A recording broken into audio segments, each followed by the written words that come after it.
Hello, everybody. Welcome. It's our virtual open garden. This is Debbie Powell, Master Gardener Coordinator for Calaveras and Tuolumne. We are so fortunate to have our Tuolumne Master Gardener, Jim Bliss, who is involved in so many projects for the Master Gardener program in Tuolumne. But one of the things that's fascinating is he has become an expert on rainwater management. And I can't wait to hear it. So, Jim, why don't you take it away? Okay. Well, one of the things, instead of just say, installing a rainwater tank or a rainwater system, it really is more about rainwater management, especially for us as master gardeners and, as home gardeners, because the thing that you have to realize is that you probably aren't going to get a big enough tank out there to meet all of your needs. So what you want is a tank that's going to really meet a large part of your needs, but know that you're probably going to have to add water to the tank. And the reason that this is important, especially up here in the foothills, is because we have a limited water system. You've all probably seen the news that, that a lot of people's wells are going dry and things like that. We're in a drought situation. And our water comes from a fairly small system. It comes down the Stanislaus River through Donnell Reservoir and into Beardsley and then down into Lyons Lake and then gets into the old Gold Rush era canal system. And our water here where I live in Tuolumne Meadows goes down through the old Columbia Canal, I believe that's the one, and then is stored in tanks here. We do have wells as well on our water system. I like to talk to the water guy when he comes around and reads my meter. So, what you're looking at is from those reservoirs, it goes on down to serve TUD and the other sources for people. And this is a picture of Tulloch Lake, which is one of the more picturesque lakes because they keep it at a standard level. When Nancy and I moved here, this is basically what our lot looked like. We have a third of an acre lot. We've had a lot more in the past, and the third of an acre was to keep both of us from going crazy with plants. If there's dirt, we'll put a plant in it. Mostly she'll put a plant in it and I'll figure out a way to get water to it. So it was pretty scorched earth.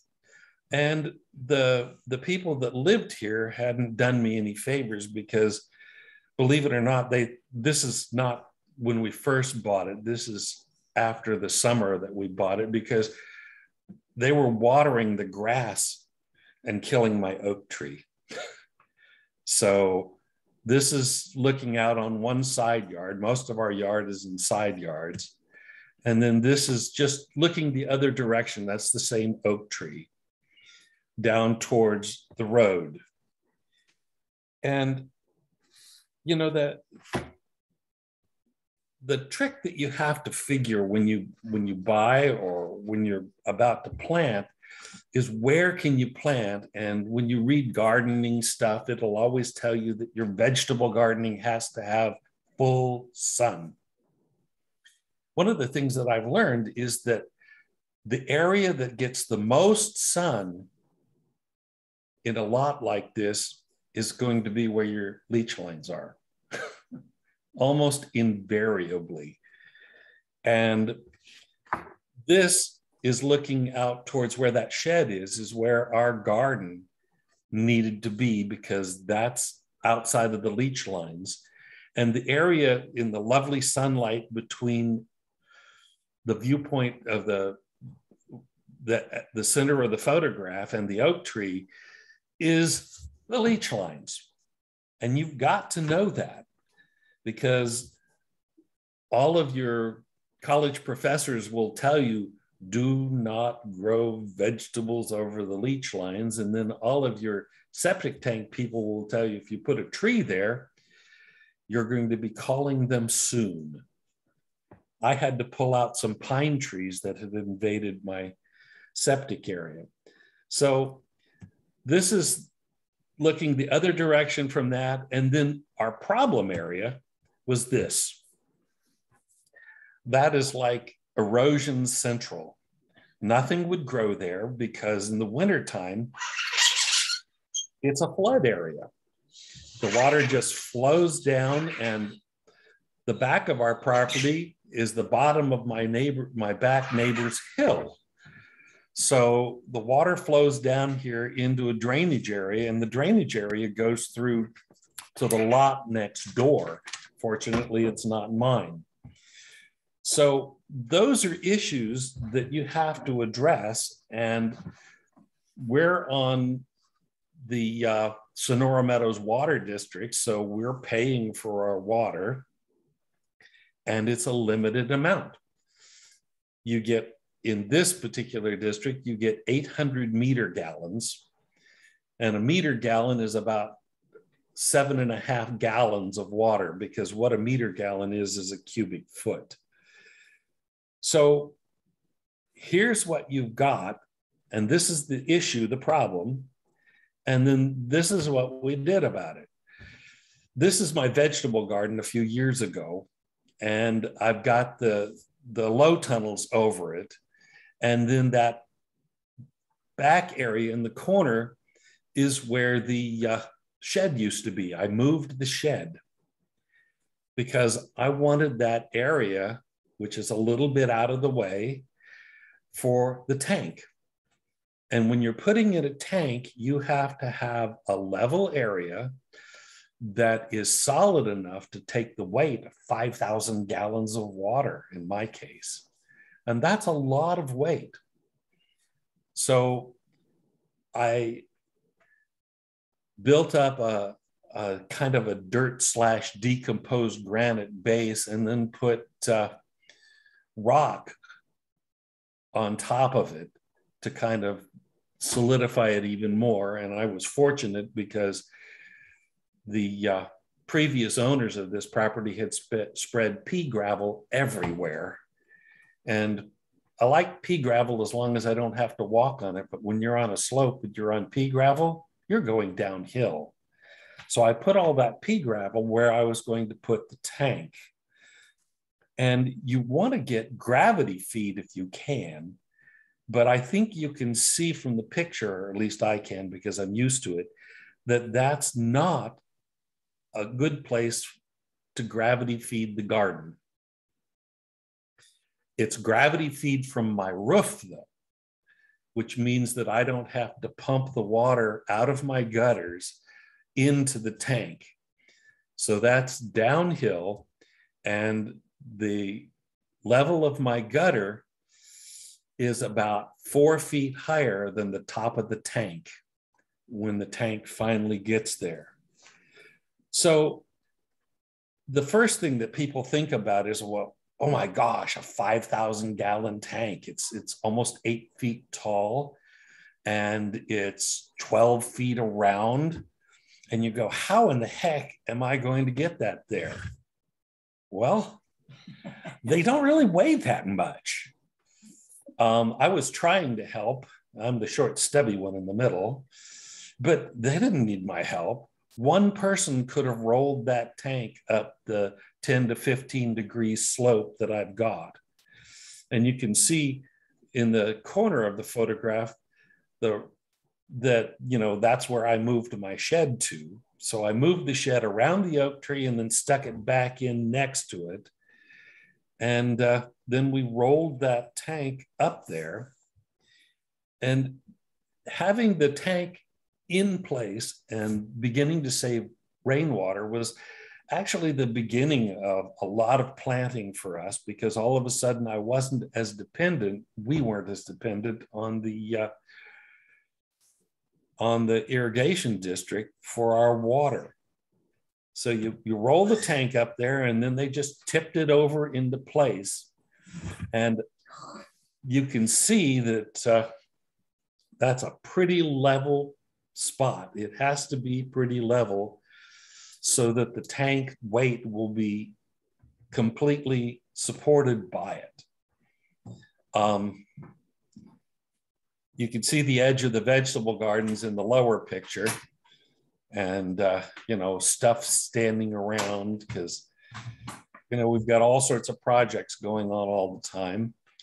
But that's just the beginning of how you put a rainwater tank in. You've got to have connections to your gutter, and then you have to have connections so that you can distribute the water to the system. So this is a trench that runs from my gutter down to the rainwater tank. And that's a 3-inch line to give you some sort of scale. It's a big line. And in that trench, which is about 18 inches deep because you want it way below frost level and stuff like that, in that trench, there's also a 1-inch line that goes to the outflow of the tank and runs up the hill. And there's a 3/4-inch line that's running down to the tank that I still have to connect to the water system of my house. And there's a 3/4-inch electrical line. So once you're there, you might as well throw some stuff in there, because once that trench is filled in, I'm not going to dig it up. And we had planned on getting a trencher, but you can see that it's right next to the garden and runs through there, and then it runs through my wife's rose garden. And so instead of renting a ditch, which I used the one that's at my house, that would be Nancy, because I will have to say that I did a lot of the pick work on there, but she did most of the shovel work. And I would pick the hard stuff, and then I'd kind of collapse, and she would go and shovel it out. And pretty nice trench, I have to say so myself, even though I really didn't even do half of the work. So you've got all these lines going in, and then the line going in is higher than so one line is the inflow, and then also at the top is the outflow line, not for the rainwater system, but because we get a whole heck of a lot more rain here than we need to fill that 5,000-gallon tank.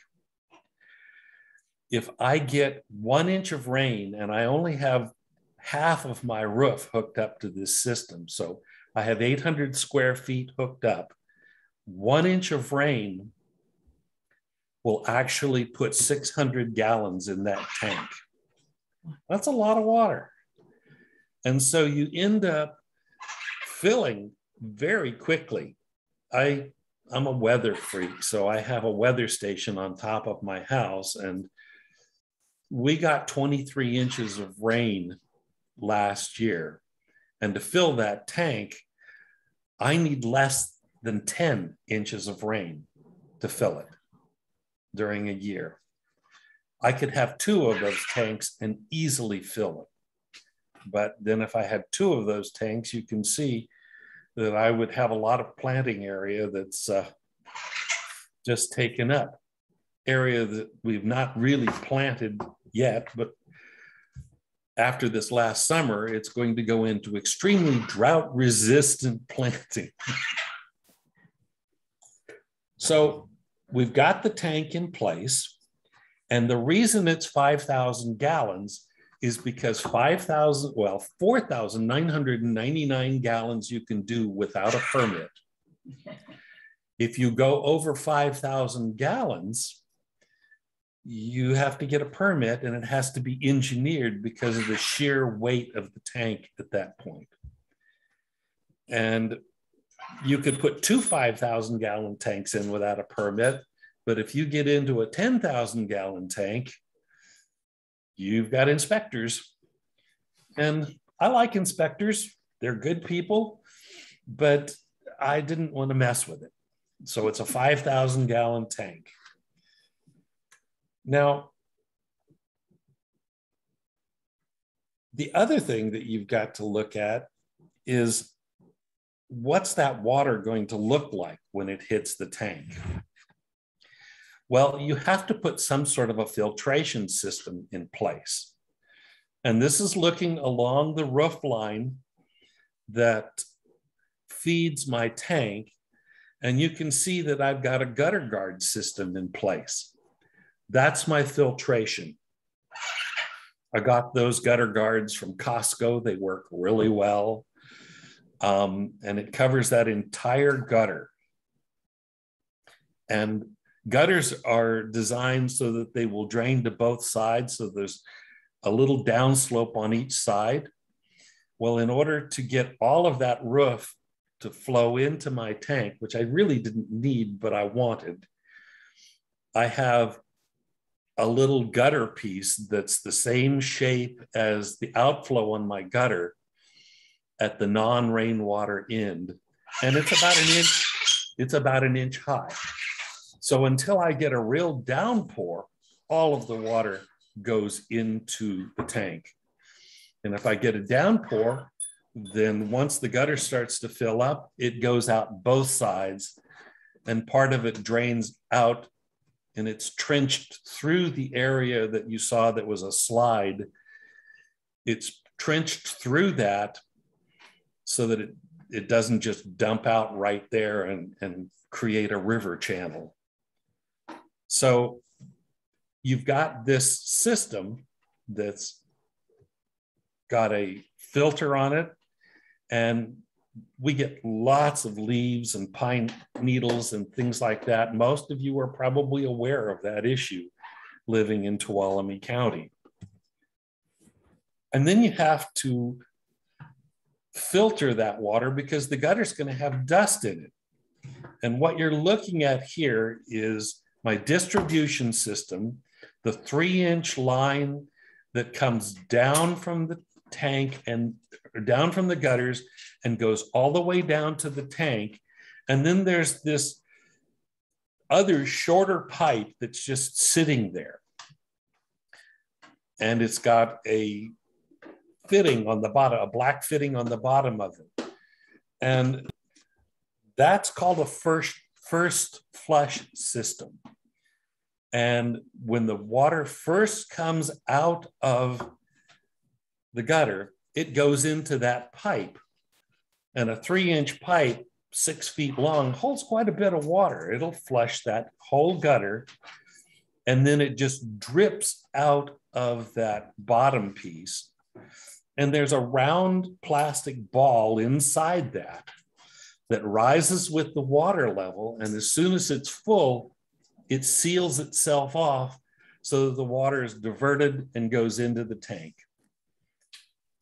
No muss, no fuss. And in order to clean it, it also unscrews at the bottom end if you ever need to clean it.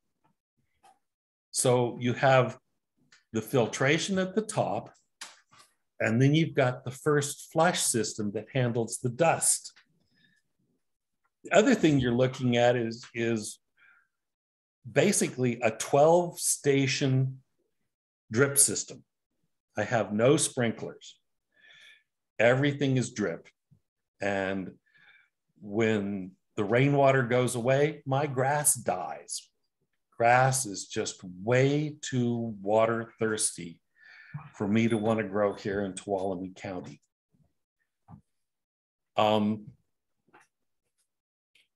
You've got a pressure gauge on that because over to the side of the picture, there's this black thing there. And that's a variable pressure pump that hooks up to the 1-inch line. I don't know, okay, it's on my right-hand side as you're looking at it, down at the bottom of the picture. And that's a Grundfos Scala 2. It's an expensive pump.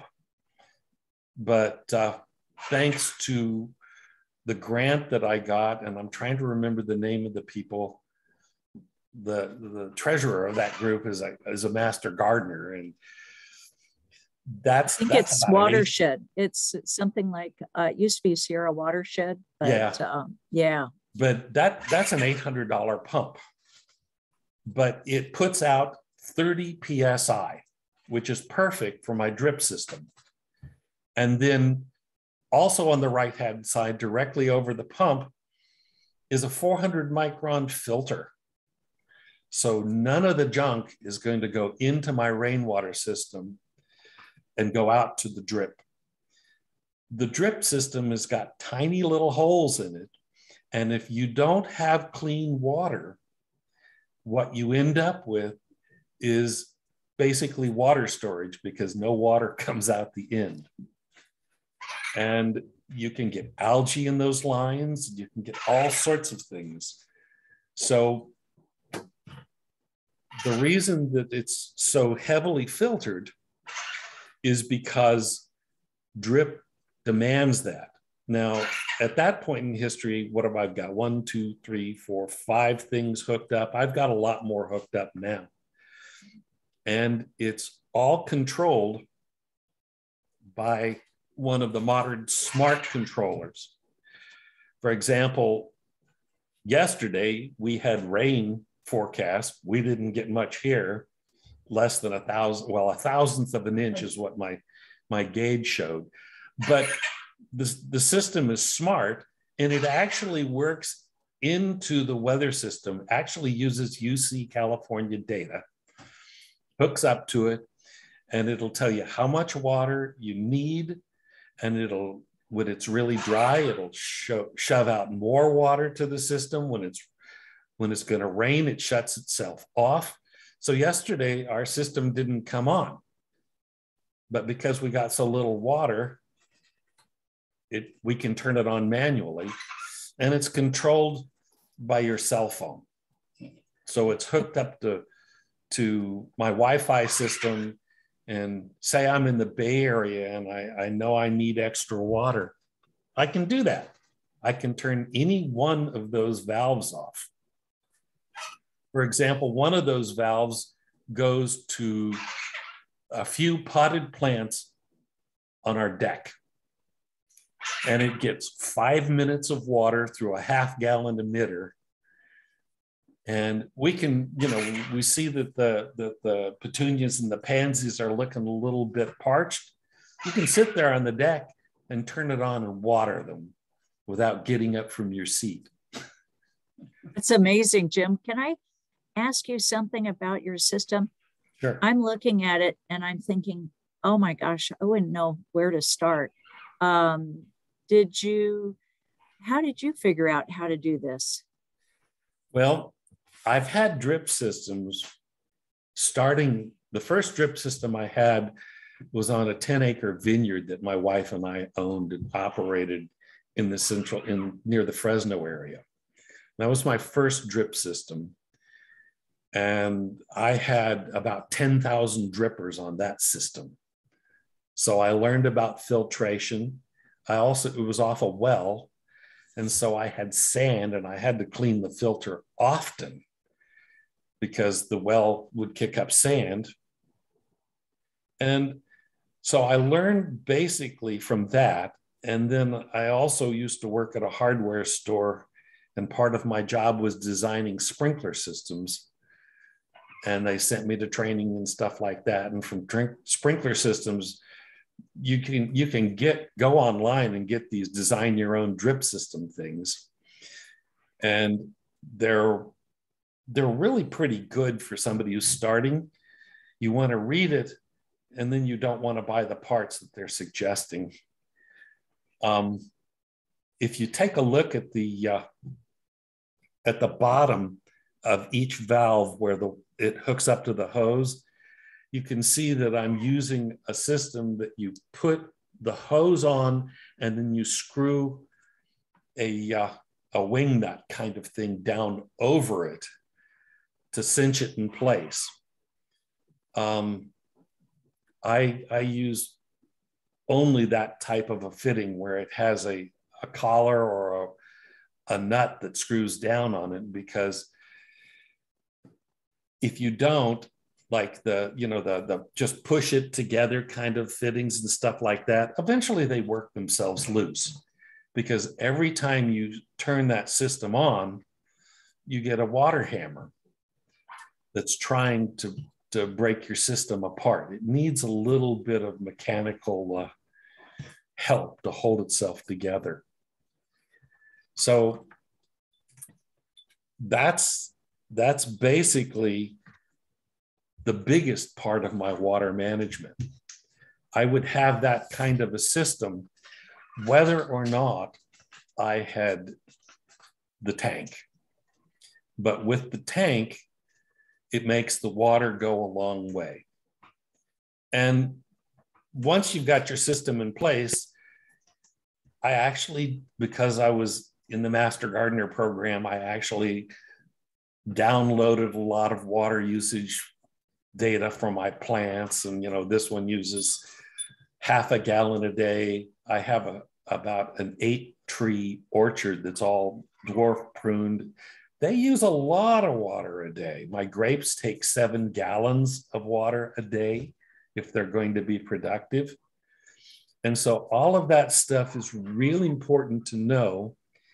And you have to figure that that 1/2-inch line, those are 5/8 lines, but they only have about 7 gallons per minute capacity, or 7 gallons a minute. And all of your drip is on gallons per hour, 1/2 gallon per hour, 7 gallons a minute.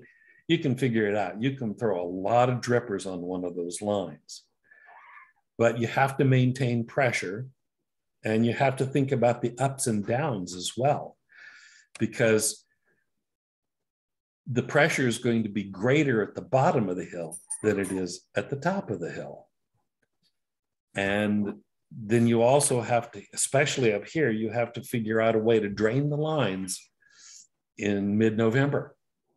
Otherwise, they'll freeze and they'll break.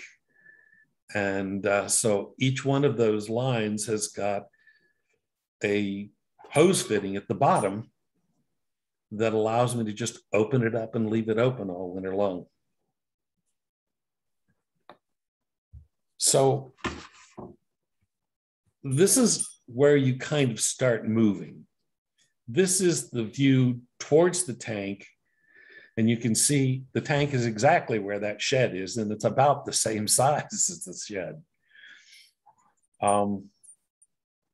And I built a deck under the oak tree, thanks to Billy Miller Cripps, who told me that I don't need to walk around my oak tree or I'll kill it. So since that's the shadiest, nicest spot, I just put a slightly elevated deck there so that we can continue to eat lunch and dinner out there when we want to.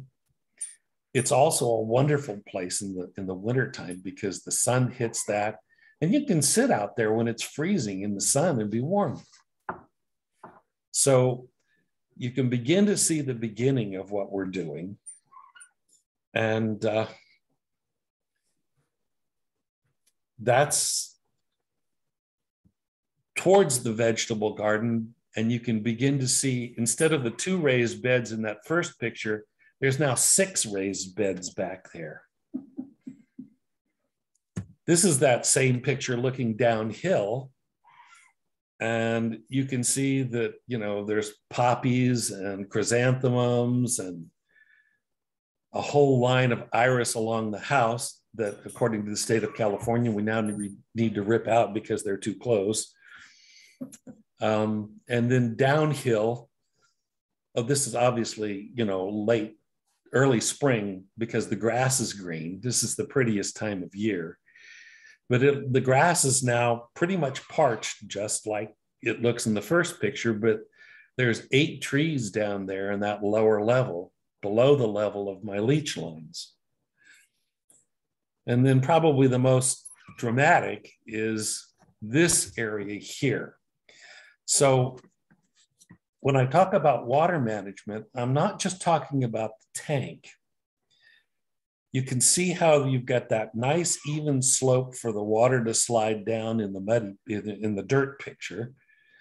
And then you can see that there's little walls that are dug into it that are actually swales.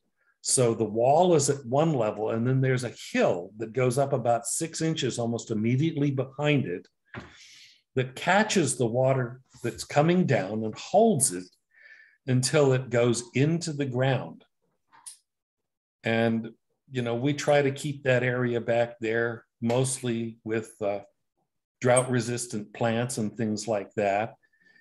And then there's a pond, because one of the pets that we moved with us is about a 20-year-old pond turtle who's not a native California species, and it's illegal to release that red-eared slider.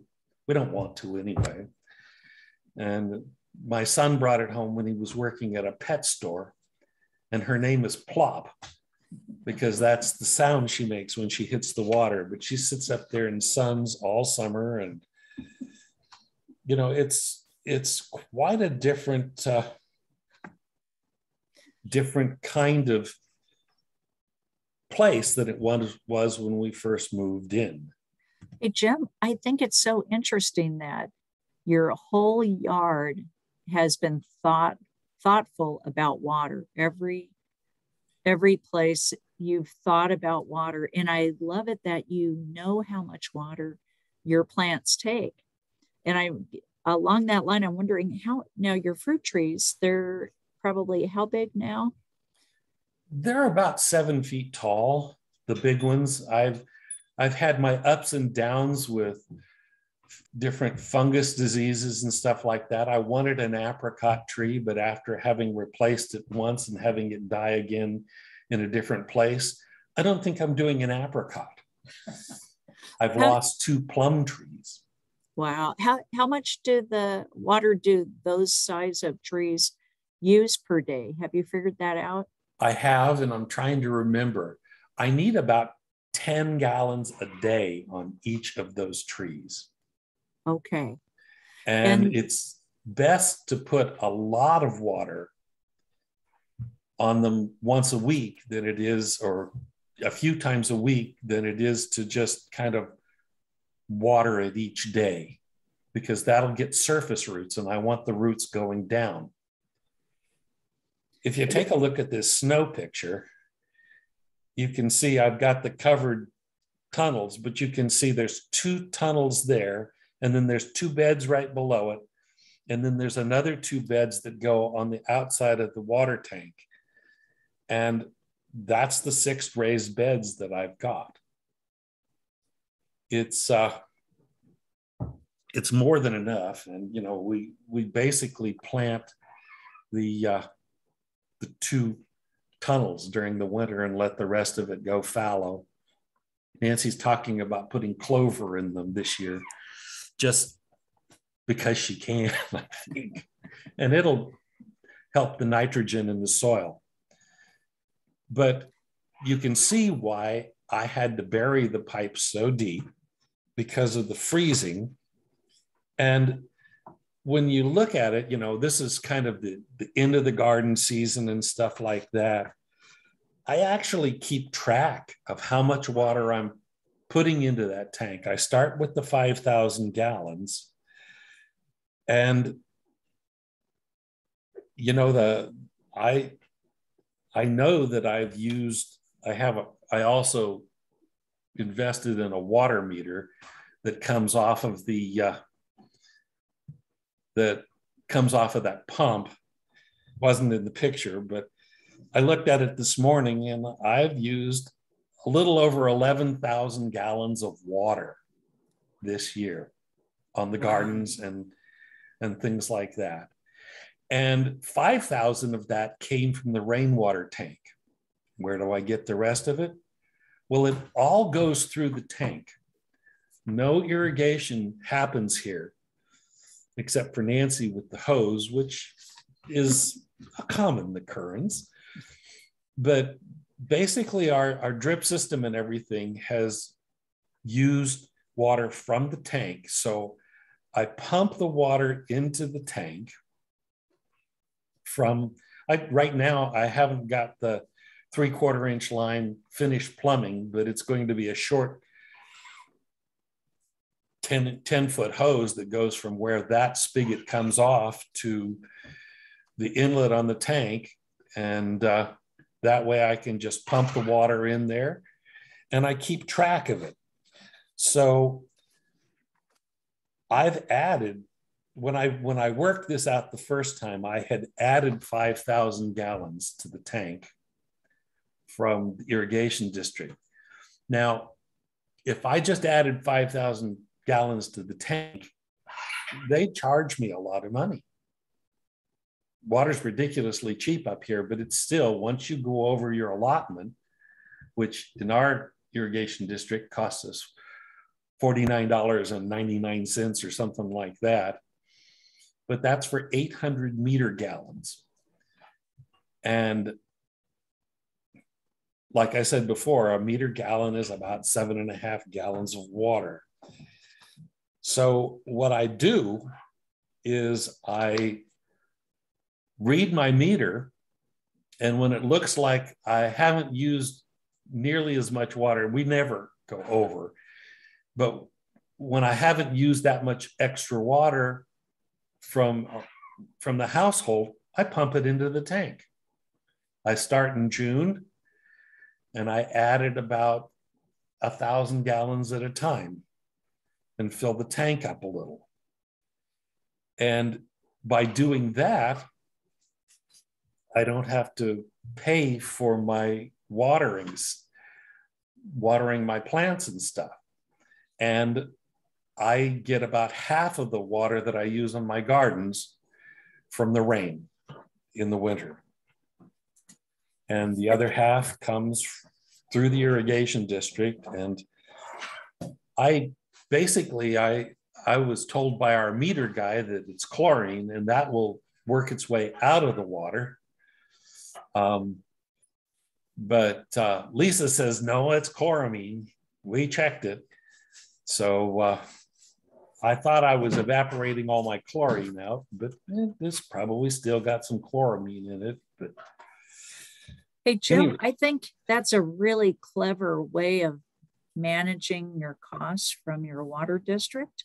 But I think that probably offsets how much you got invested in your system. And I hope you don't mind if I ask you how much it costs. No, I don't mind at all. There's probably about $4,500 to $5,000 in that system. Half of that cost was from a grant from Tuolumne County. And they're going to start writing those grants again now because it's a drought year and they want you to save. And this enables me to have the kind of garden we want, but not being foolish about it. I didn't put in that rainwater tank so I could grow grass. Grass is just not sustainable as far as I'm concerned in the foothills in California. Now, if I wanted a little patch of grass, that would be, something I'd have to budget. But we made the decision that we would rather have tomatoes and irises and dahlias and cosmos and things like that than have the grass. So it was a choice. And there are drought-resistant kinds of things that we can put in that will do ground cover, but not in the I have a whole patch of grass kind of thing. So this is a look at the tank just about a month ago. And you can see the raised beds are going crazy. You can also see that there's flowers in the raised beds because wherever there's dirt, my wife puts flowers. She also puts vegetables. We thought that we had a cantaloupe down there, but it turns out that all the vines that are on the ground, and we just let them flow out of the raised bed and over the ground. All of those vines are pumpkins. And we have what, 6 or 7 nice sized pumpkins, about 12 inches around, that are slowly turning yellow. They didn't set fruit until after that big heat wave, so they're running late. But you can see the inlet and the outlet, and you can see the spigot there. And then with the pull rope hanging from it in the foreground is the what will be the electrical box. And then there's a galvanized pipe there, which is the water gauge. So I can look out my bedroom window and tell how much water is in the tank. And then you've got that black corrugated pipe, and the black corrugated pipe comes out of the drain on the tank, runs around the raised beds, and then uphill of that oak tree, it runs across the lawn. And I take the corrugated pipe down in the summer and put it back in the winter. One of the things you have to think about with a tank like this is that they are extremely effective mosquito breeders. So I have the gutter guards, so there's no mosquitoes coming in from that side. But a lot of this technology was developed in Australia. So I've got a mozzie stopper on it, which is a mosquito screen that kind of flips up and out of the way when there's water flowing through the drain. And that way the mosquitoes can't fly into my drain and up into the tank, which evidently they do. So you have to think about things like mosquitoes and pests, and then kind of between the two, down towards the bottom, there's a big purple sticker that says non-potable rainwater. You have to put those on there too. And there's a tag on my drip system that says non-potable water. And that's basically, you know, all government rules that you have to mark what it is. On the other hand, there's a big white valve sitting there down near the bottom of the furthest left of those big green pipes. That's actually a fire plug. So when my tank is full, I got 5,000 gallons of water in there. But late in the season, peak fire season, I try to keep a couple thousand gallons in there. And if I had a fire in this area, they'd put a pumper on that thing and suck it dry, which is fine with me. Yeah. Because, you know, the idea is we need to be very careful about fire and water here. And we keep things green so that we don't have large areas of dying and dead vegetation.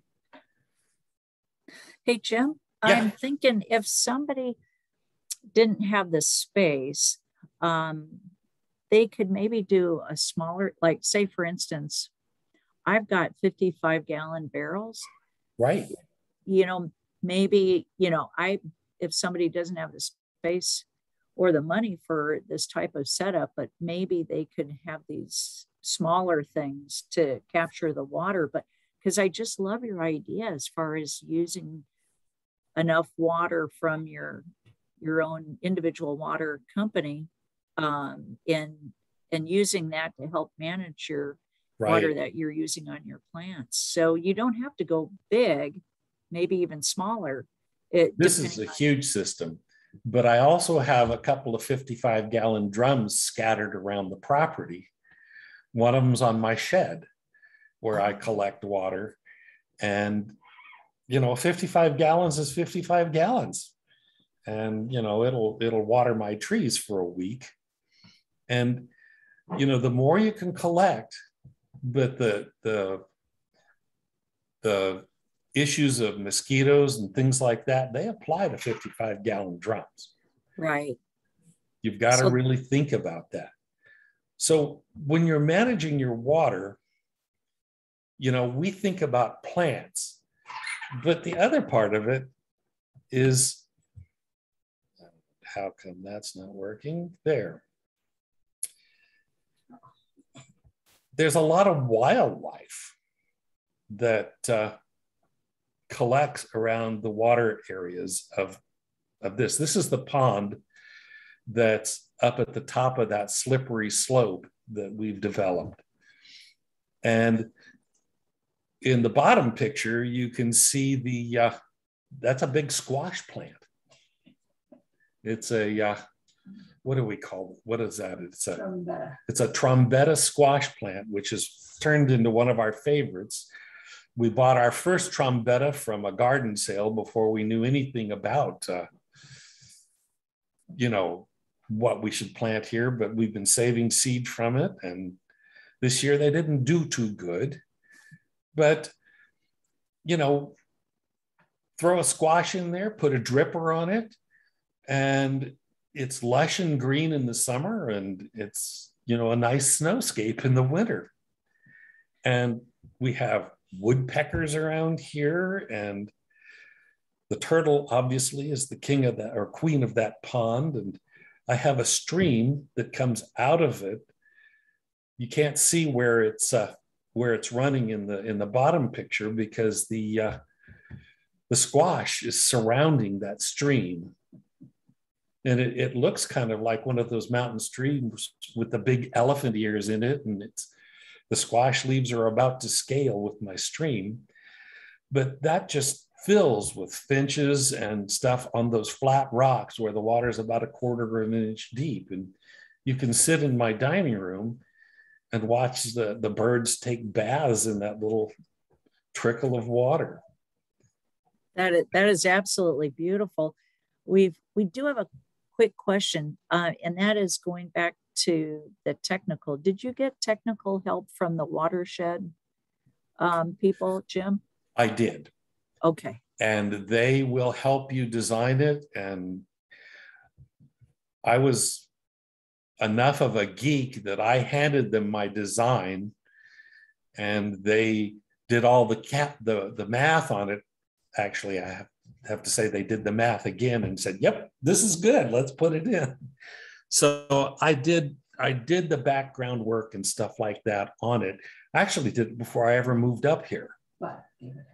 But if I had made any mistakes, or if you don't know anything at all about it, the watershed people will really help you. And frankly, I had help drilling the holes because I didn't have the right size hole saw and stuff like that. They sent a person out as part of this whole process, and she helped me put the whole thing together and the lineup and stuff like that. We dug all the trenches and things like that, but she was out there for a day, drilled the holes in the tank, showed me where they really needed to be.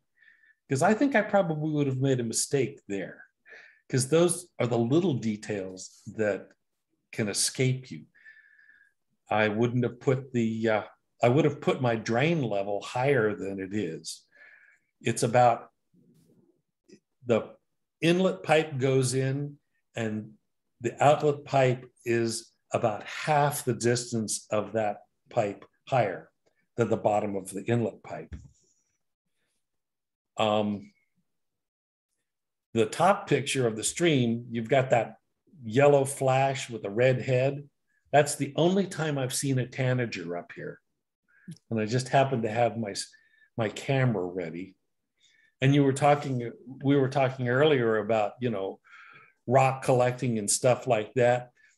That's actually my rock collection. There's a piece of Brazilian agate sitting there and some stuff like that. Because hey, what better place to put your rocks than around there? And that way we can sit there and enjoy the larger rock specimens that we've collected over the decades now.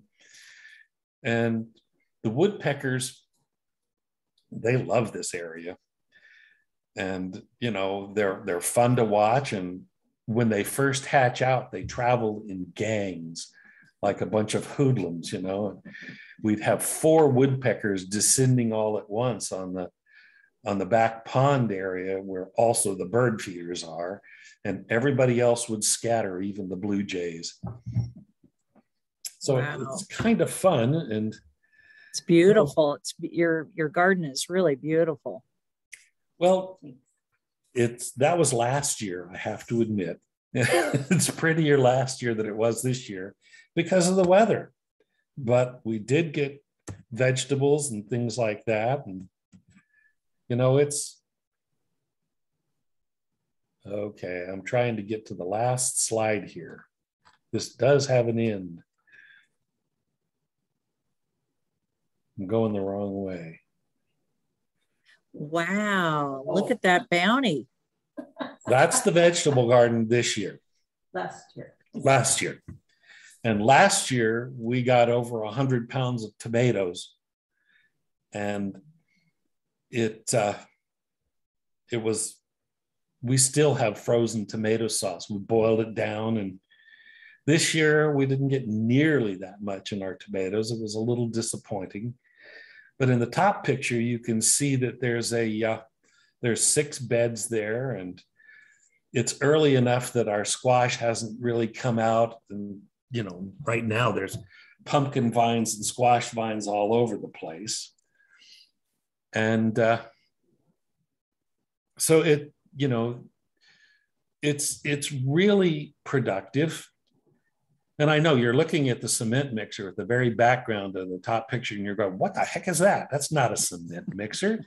That's a compost mixer. You put dirt and compost out of the compost pile, which is right next to it, in it, and turn it on, and it mixes it up. That is great. That's a great idea. So, you know, it's like, what do? You know, you can mix it up with a turning fork by hand, or you can throw it in the cement mixer. Hey, Jim, that with your bountiful harvest, and I know it wasn't this year, but the year before, are there some things that you still have to buy at the store, or does this completely? So artichokes. Okay. I mean, you know, it's like, and frankly, we didn't grow enough onions.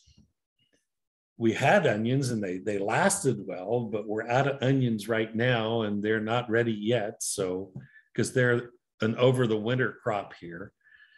And squash, we have enough squash that our neighbors are sick of it too. But we've also learned to eat things in season. And, you know, when it's ripe, you eat it. And when it's not, you don't buy it. So we haven't bought any squash or anything like that. We don't have to buy jack-o'-lanterns this year, but we also cook pumpkins. Nancy's got a recipe for pumpkin stuffed with everything good. Oh, and it's got cream and all sorts of other stuff. And you just cut open the pumpkin, take the seeds out, and put the, you know, all of the good stuff in it, and then put the pumpkin whole in the oven. That sounds amazing. Oh, it's really good. I think, Nancy, you're going to have to share that recipe. So, you know, it's one of those things. And I left the picture of Lake Tulloch in the back all the time, because you need to remember that we're on a very artificial watering system. And the amount of goodies that you are going to get out of this area up here are pretty much fall and spring limited, because that's when there's water around. So we're creating an artificial environment, and it's just dealing with it and recognizing that you've created an artificial environment, and that you know, we encourage the wildlife around here. I mean, every other month we'll have raccoon fights at night. out in the yard. And that sounds exciting. well, that's when you don't let your dog out, because those are large animals. Yeah. And so it's one of those ways that we can live in this environment and not be a huge footprint.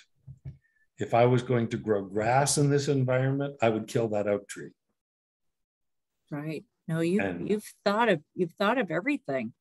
I'm really impressed, and I'm really impressed how you're able to be sustainable. Well, more sustainable than not.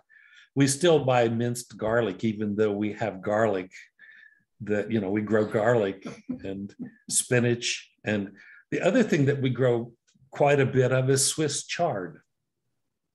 Don't ask me about kale, I won't eat it. But Swiss chard is almost as good for you, and it makes wonderful stir fries.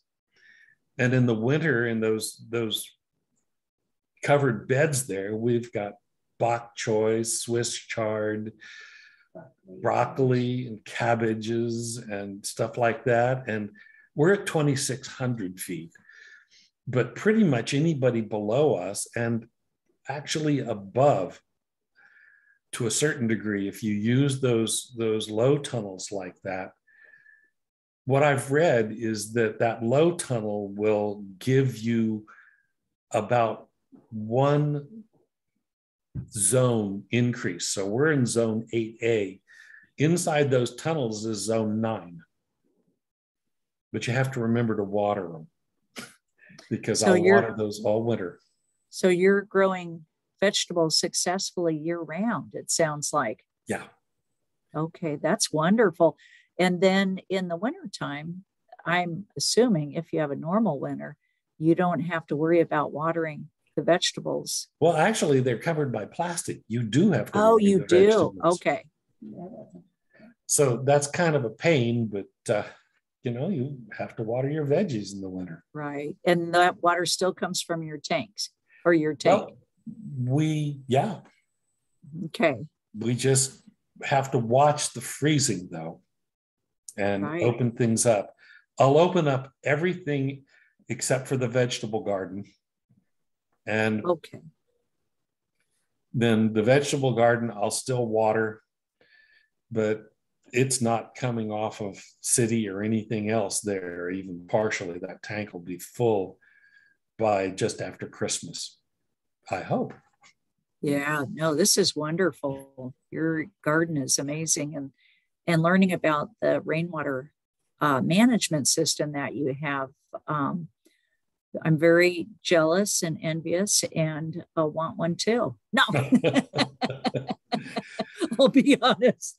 And you know what I think I'll do, Jim, if this is okay, I'm going to, let me see if I'm going to stop the recording, so that way if anybody feels like they want to ask you directly a question, they can. So sure. I thank you for this, Jim. Okay, then I'm going